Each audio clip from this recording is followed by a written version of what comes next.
bonsoir. Je vous retrouve aujourd'hui pour la lettre 39.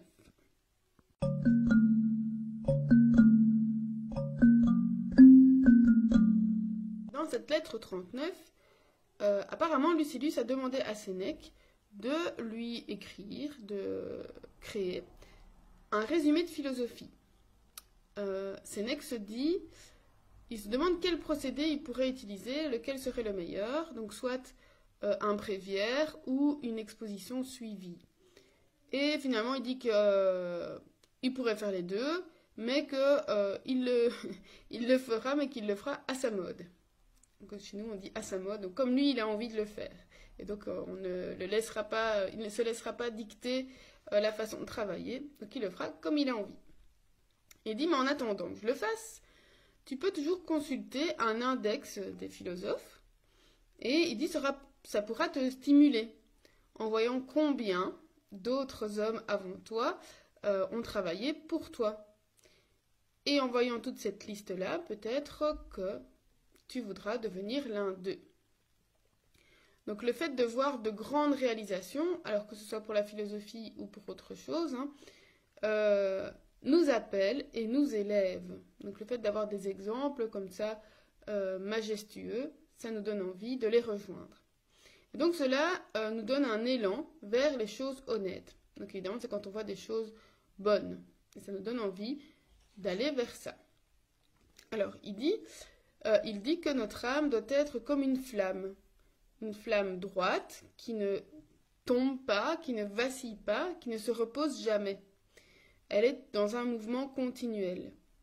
Et donc, plus elle sera ardente, plus elle sera mobile et grandissante. Et donc, notre âme doit être de la même nature que la flamme, donc toujours mobile et ne jamais laisser tomber. Et il dit que cet élan, donc l'élan qu'on peut avoir plus ou moins selon les âmes, si on le consacre à des activités élevées, eh bien cette âme-là, elle appartient à quelqu'un d'heureux. Et c'est Félix ici, donc c'est chanceux. Il pourra se mettre hors de la puissance de la fortune, donc de tout ce qui pourrait lui tomber dessus. Il tempérera le succès, diminuera l'adversité et, chose importante, ne tiendra pas compte de l'admiration des autres. Donc, ce qui pourrait donner un peu le tournis, la grosse tête. Donc ça, pour lui, ça ne comptera pas. Donc il dit, une grande âme méprise les grandeurs et préfère les choses modérées aux choses excessives. Alors ça, il l'a déjà dit plusieurs fois, la différence entre les choses modérées et les choses excessives, c'est que les choses modérées, elles sont limitées à ce qui est utile et vital. Alors que les choses excessives, alors évidemment, elles sont superflues et elles peuvent même nous nuire.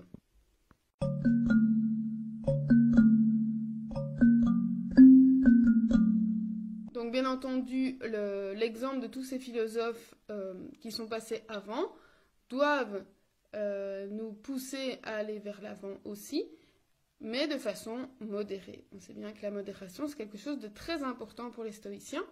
Et la phrase que j'ai retenue aujourd'hui, c'est sic segetem nimia sternint ubertas.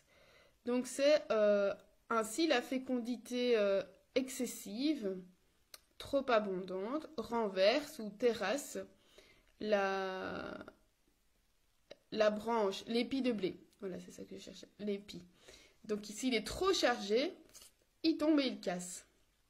Et donc il compare, Sénèque a plusieurs comparaisons ici avec la nature quand elle est excessive. Donc par exemple, les épis qui sont trop chargés et qui cassent, une branche qui est trop chargée de pommes ou de prunes qui peut casser aussi. Donc voilà, quand on n'est pas dans la modération, ça peut nuire. Donc on n'est pas juste, on dit voilà c'est excessif, non, ça peut vraiment nuire. Et donc il dit c'est comme l'âme qu'une prospérité immodérée rompt, casse.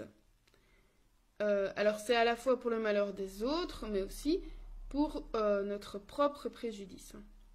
Alors ça, il part ici dans les passions, donc dans les gens qui justement ne sont pas dans la modération, et dit que certains s'infligent des outrages qu'un ennemi n'aurait même pas infligé. Donc certains vont aller s'infliger eux-mêmes des choses qu'un ennemi ne leur ferait pas. Et donc il dit, que faire? Parce qu'en fait ici les victimes sont aussi les coupables. Donc on ne pourrait même pas dire de les punir ou quoi, puisque voilà, les victimes et coupables sont la même personne.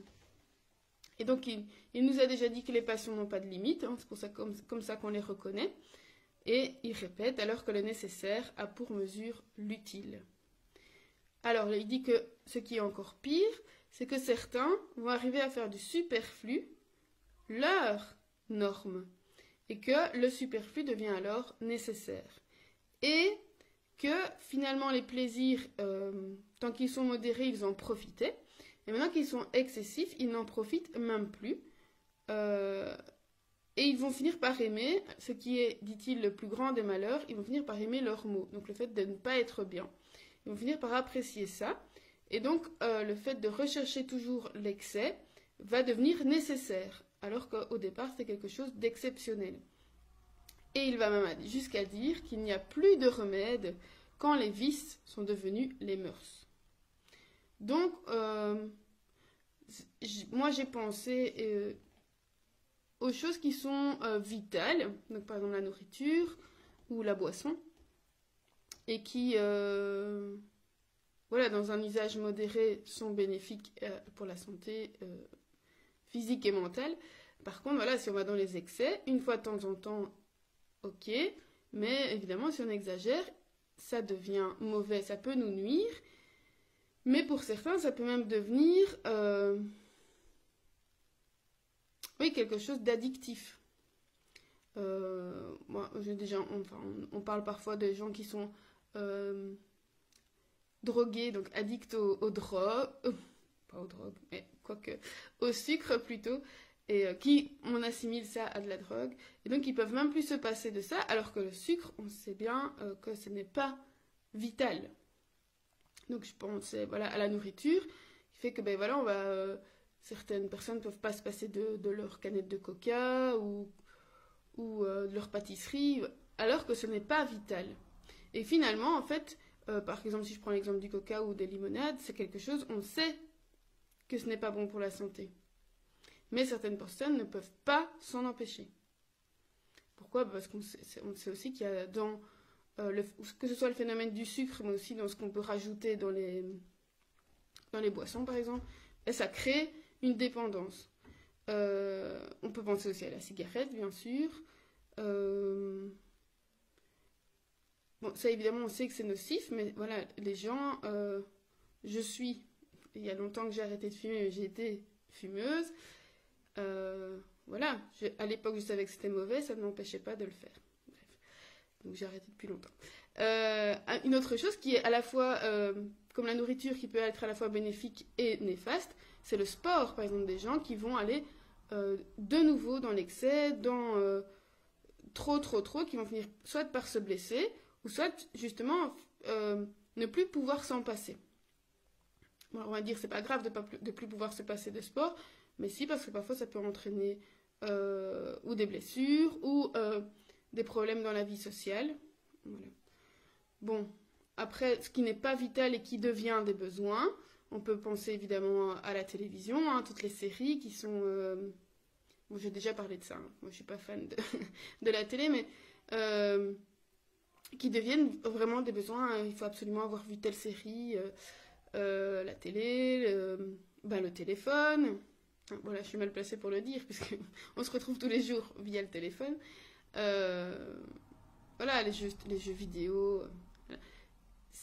Ce que Sénèque reproche surtout dans cette fin de lettre ici, c'est que quelque chose qui à la base était un plaisir devient une souffrance, parce que ça devient nécessaire et qu'on ne peut plus s'en passer, et que ça va finir par nous nuire.